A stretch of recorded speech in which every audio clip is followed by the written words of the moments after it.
Shout out to Hopkinsville. You know what I mean? Niggas getting it popping at the local Walmart. Yo, shout out Paducah, Bowling Green. You know what I mean? These places where I used to hang out. But you know, the thing is like in Fort Campbell, where I grew up at, you know, you had your good places and your bad places, right? Like everywhere. But I grew up in the streets. My version of the street. Everybody has their version of the streets. Like I grew up in the streets. You know what I'm saying? I had both my mom and dad. They kept me straight, whatever. But I grew up in the street. I was gone from fucking, like I said, from 8 o'clock in the morning when the sun came out, or 7 o'clock in the morning to the street lights came on. To the straight lights came on. And, you know, and as I got older, I was out later. You know what I'm saying? I was out there. You know, I knew people who did things that weren't supposed to be being done. You know what I'm saying? I knew about shit a lot earlier than what I should have probably known about. You know what I mean? We don't know if Drake is like that. No, we don't. We don't know anything about Toronto. I ain't never been to Toronto. I'm sure there are ghetto parts in Toronto. Like there's ghetto everywhere. It don't matter where you go, there's a hood. You know what I'm saying? So like that's why it's like weird to me. Like, dog, he might be like that. We can't say he's not. You know what I mean? Like, but I've seen niggas in the streets, and I grew up in the suburbs too. Yeah. But our family business was in the hood, so I seen both sides. You know what I'm saying? And watching niggas in the streets and watching niggas in the suburbs, I knew what life I wanted to lead. Yeah. You know what I'm saying? Young. But some niggas don't have a choice. Yeah. And, you know, I don't know if Drake had that choice or not. I just know it was a hell of a dad thing. Listen, hell of a dad thing. Listen, let's keep it a buck too. He did go to Memphis a lot. That's where his dad was at. Mm-hmm. Memphis ain't nothing to play with. Nah, I don't know. I don't know a lot about Memphis, but I've been I know there one time. You know what I'm saying? I've been there one time too. A little authentic. You know what I mean? Memphis ain't nothing to play with. Nah, you know it was what I mean? real. So maybe he knows a little something. He might. You know, we don't know. So he was tough. He's talking that tough talk. Yeah. You know what I mean? And on the shop. That's why I like Push. Push don't really do the talking, B. Push don't gotta do talking. He's from that era where he don't really it's more action. Yeah, for sure. They don't really do all the back and forth. They about that action, bro. Listen, there's very few team collectives, groups, people who are authentic, right? Who are as authentic as what their music projects. Push is one of those dudes. Yeah. You know what I mean? Oh, yeah. He's one of them dudes. And you know when niggas you don't fuck with from your hood are calling you. That's how you know. Yo. Like, cause, dog, if you from a place like that, a collective where niggas don't get along but they got respect for each other, then you know why. You know what I mean? Because some niggas probably heard that shit and was like, oh, if you don't fuck with that nigga, why you calling nigga? Yeah. Nigga, you don't gotta like a nigga to respect him. That's a fact. If you niggas come up and I see you come up and I ain't really rock with you, but you put on for where I'm from, there's a respect for that. That's right. And these new niggas don't know, man. They ain't got no respect for nobody. Zero. You know what I mean? So they don't know that respect factor. Like, I always felt like the early 2000s, late 90s, early 2000s thug niggas have the most respect and loyalty amongst men. Let me think about it. Late 99, early 2000. Yeah, like late 90s. The niggas that was really out there getting it during that time. You mean like the Jeezys, the T.I.s? I'm not talking about rappers. I'm talking about the street niggas that was in the street at that time. Okay, all right. They got that respect. That's why when you hear these people talk that are in their late 30s, early 40s, that they talk like that. Right. If you listen to how, what's his name, on Joe Budden's show? Maul. Listen to how Maul speaks. He's from that. Cut from that cloth. He's cut from that cloth, and there's just a mutual respect, even if you don't rock with a nigga. Yeah. And I feel like that's lost. But Maul's not from that era. Maul's from the early 90s. Like, he's from that era. He's 30 something. Fam, he's the same age as me. Right. So he's from the era. Well, he's 37.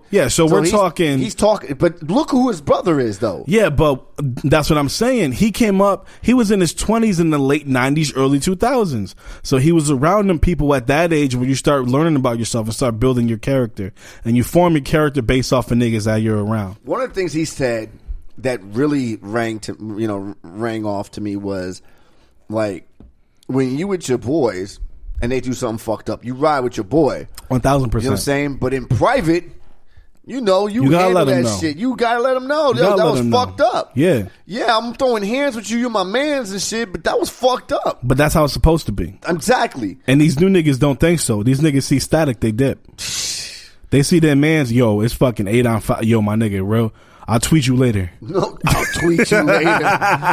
That's crazy. I'll tweet you later. I'll ask you later, my nigga. Tweet. You know what I mean? That shit's crazy. No, but a lot of shit that Push was saying, like, let's break some of that shit down, right? So he first was saying that the information he got on the what was the name of this track? Adidon came from 40. Yeah. By way of the chick that he's sleeping with. That was a dagger. Come on. And you know what I hate? I hate that I've been reading. I don't really divulge in comments like that on the blogs. Yeah. I did for this. Okay. I see a lot of niggas saying that's not true. Why did Push say it now? Oh, if you did that, why? Because you don't know the cloth he's cut from. You don't have to say that, dog. But in reference to what? Like, why reveal that now versus why saying now? It during the song? Yeah. Like, why? Dog, it's just like he said in the song, if you know, you know. No. He was talking to Drake. No, but the thing is that, no, but here's the thing. Of course you say it now, right? Mm-hmm. And then you say it on a platform with the nigga that he's cool with. But he's only saying it in defense to himself. Right. Had he Drake not said anything, he wouldn't have said nothing. He would have said He would have held that down. Yeah. He would have held that down. He would have kept that ace in the hole. But Drake want to come out with the bra strap tank top on and let niggas know he ready to fight. The bra strap. He gonna fucking defend himself. Yeah, I mean, you know. And now, like he said, 40 got to look that man in the face every day and lie. And then there's that aspect. That's of it, right? That's a conversation. How 40's your man's man, right? And like he's your dog. He's the reason why you sound the way you sound, bro. Exactly. You didn't have that sound. So now you feeling some type of way. You got to. And or then, did you already know that? And then you know what's funny is he's not lying. And they Push is lying.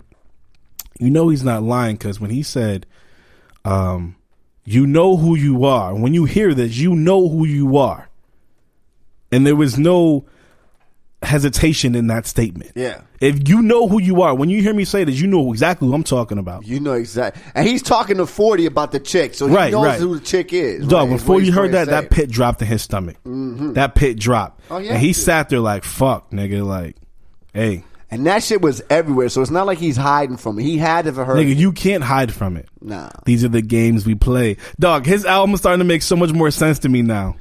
Like every song title and hook in that song, now that this has made so I felt like it was just a setup, dog. Like every song. If you know, you know, my nigga. Like it's possible. Listen, I went back and listened to it again. Man. I ain't gonna lie to you after if you know, you know is the biggest dog. Come on. After the interview, I went back and listened to it. You know what I'm saying? You know what? The thing is that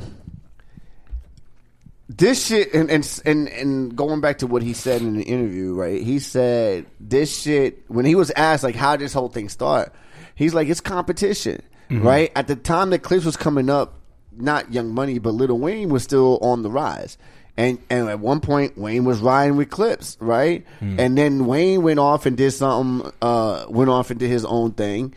But I think he says something along, obviously it was a sub, and Push and whatchamacallit caught it. Yeah. You know what I'm saying? And Push and Malice caught it and they responded. And that's how that shit started. So in all honesty, Drake inherited a beef from Lil Wayne. He did. You know but I mean? Drake chose to throw the shot. He absolutely. So he chose to, because he could have squashed that.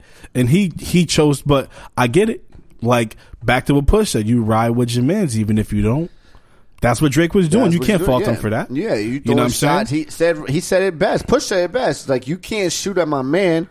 And I'm standing right there because I might get hit. So when it's time to go, I'm going. You niggas ain't dying for you. Dog, them songs that he puts out. No, this shit is real. Dog. This shit is real. Like, I put his music on such a high pedestal. And what he said. Nobody said it better than Joe when they said that Jay, Push, and Jeezy, and that's where it stops. Like, that's the list when they talk to that, when you talk about that coke rap, right? You got Ross, you got T.I., you know. I think Hove, Push and Jeezy. I think Push does it better than Hove. If you really want to get to it, I think he breaks it down a lot better.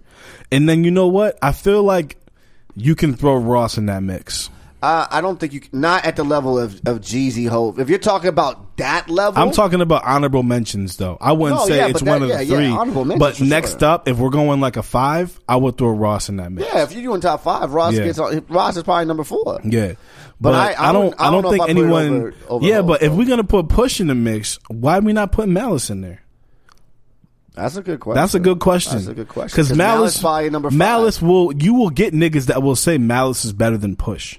Because at one point he was. I agree. I think if Malice kept rapping, well, he still raps, but if he kept rapping the content, I think he would have out-rapped Push. But Malice pushed Push, right? Yeah. You know what I'm saying? So that's why. Well, you got to respect that. I mean, Malice wanted to go a different route. Yeah, no, but he still encouraged him to continue on. No, absolutely. If we're doing the top 5, then how do you not include Malice? No, but I'm saying if you're doing top 5 in that type of in that type of coke rap, then it's got to be Hove, Push. But I might even take Malice over Jeezy though. Nah, I might. Nah, I think Malice is better. I think Malice is a better rapper than Jeezy. I think so. Hell yeah. No, hell yeah. What? Nigga, he puts That's words. An argument. That's an argument to be made. He puts words together way better than Jeezy. Is he better than Ross? Lyrically, yeah. Okay. Malice is up there, man. So then, niggas snooze a lot. So for you, it'd be Hove J, interchangeable, maybe. No, it would be Push first. I said Hove J. I meant Hove Push. Mm-hmm. It's interchangeable, maybe for you. Mm-hmm. Then number 3 would be Malice. Then Jeezy. Then Ross. Something like that. I would have Hove Push. It would be Hove Push.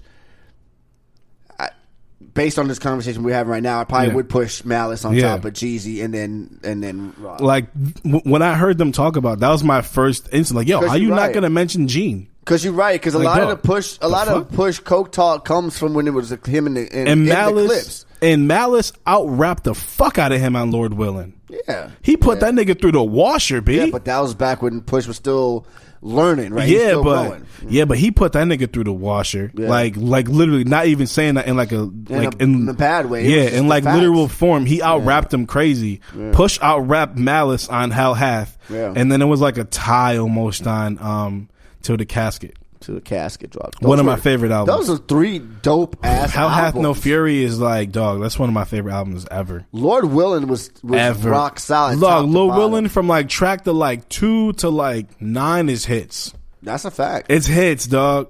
It's fucking hits. And if you go back and listen to it, it's all hits. Like that shit. I'm from Virginia, nigga. I ain't even from there. I still fuck with that track. I don't know none of them niggas he talking about, but that shit is fire, dog. Yo, and even to take it to a different level, his business acumen. He wrote the McDonald's jingle. You know what I'm saying? And he owns the Arby and Malice too. Why niggas be forgetting about my guy, man? That shit's crazy. Yo, just because he don't rap, I feel like he don't get no respect in the rap game no more.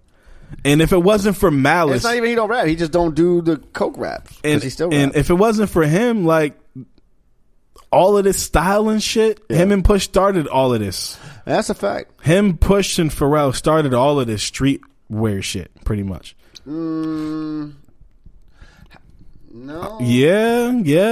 It wasn't nobody wearing bait before them. No, but nobody. Okay, so you got to be more specific. You talk about that type of shit. Because streetwear was really Wu-Tang started with. Well, yeah, I mean, but they were wearing fucking construction Carhartts. So I'm talking about fashion, like acceptable, fashionable streetwear, shit that was on runways. I'm not gonna lie, I never knew what fuck Bape was until I saw. That's what I'm saying. Clips watching it. The clips started that wave of streetwear where it was outspoken, outlandish T-shirts, graphic tees, jeans, and And then that's when Wayne hopped. I think that's where the whole thing started. Now that I'm thinking about it, that's when the whole beef started from. Mm-hmm. Because it was that wave, and then the Ed Hardy wave kind of came and went. Which was Jim Jones and Dipset. That Bape wave and that streetwear style is still today. It's still here, bro. Bape is one of the biggest streetwears out. You know what? I don't think I've ever owned a piece of Bape wear. Or I've had a bunch of Bape shit. I had a bunch of Bapesters and all that when I was younger. That's dope. Yeah, and I just feel like Malice gets he gets left out a lot. He definitely does. That nigga always from the sideline. No, yeah, he definitely gets left out a lot. And I'm kind of mad that they didn't ask about a new Clips album. Like I really want a new clip. Like they're not going to. No, but if man, just one time, man, just fucking go bust a key open and you know what I mean. Just ponder, my nigga. Yeah. Don't even sell it. Just look at it and just write to it without it on the table. You know what? I'm happy he's coming out with another album. I'm happy Push is coming out with another album.